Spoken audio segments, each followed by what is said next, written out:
and the right social conditions for everybody to realize Tao will appear. Ironically, the social morality for which Confucius yearned can only be achieved in not trying to achieve it.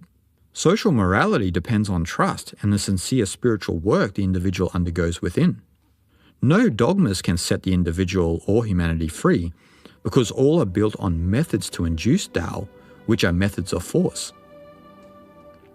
Thus, if we can be radical enough to live wu-wei, the right social and cultural conditions will emerge that will enable people to realize the Tao, and this will change our world through not striving for change.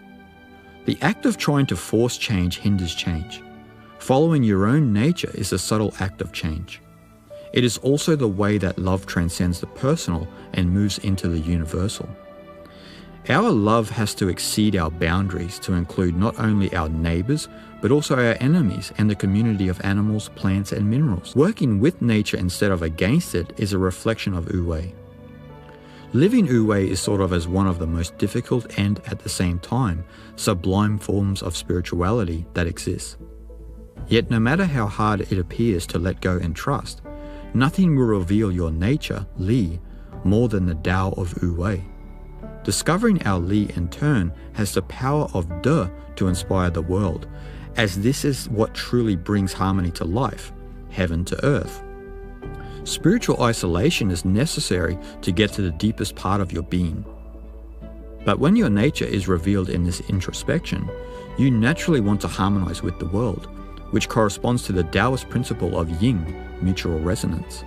Li moves us out of isolation and into universal harmony, in the same way that the mystical guru of the East leaves the isolation of the cave to go back into the world. But this time the guru is you, and the love you share is the love you are. The world as we know it can be anything it chooses to be. But if you do not trust the world, then the world will remain as it is. Such is the paradox of unity and our nature. Wu-wei. Lao Tzu's Taoism led to the unfolding of sciences to understand how the entire universe is our body. The essential premise of these ancient Taoist sciences is how our psychosomatic organism aligns and comes into harmony with the formless realm of the Tao and with the movements of the heavens. No external form of governance can bring this about, because the fundamental principle of external government is control and force. What is required to achieve harmony with the Tao is a heightened level of self-governance. This level is attained by understanding your mind and body more deeply, which allows you to understand the greater universe more intimately. The experience of effortless mind is something we commonly attribute to athletes, artists, writers, poets, and philosophers. This state of consciousness is not bound by the limitations of the mind, but rather finds infinite expression and laser-like focus within the limited framework of our mental capacities and lives.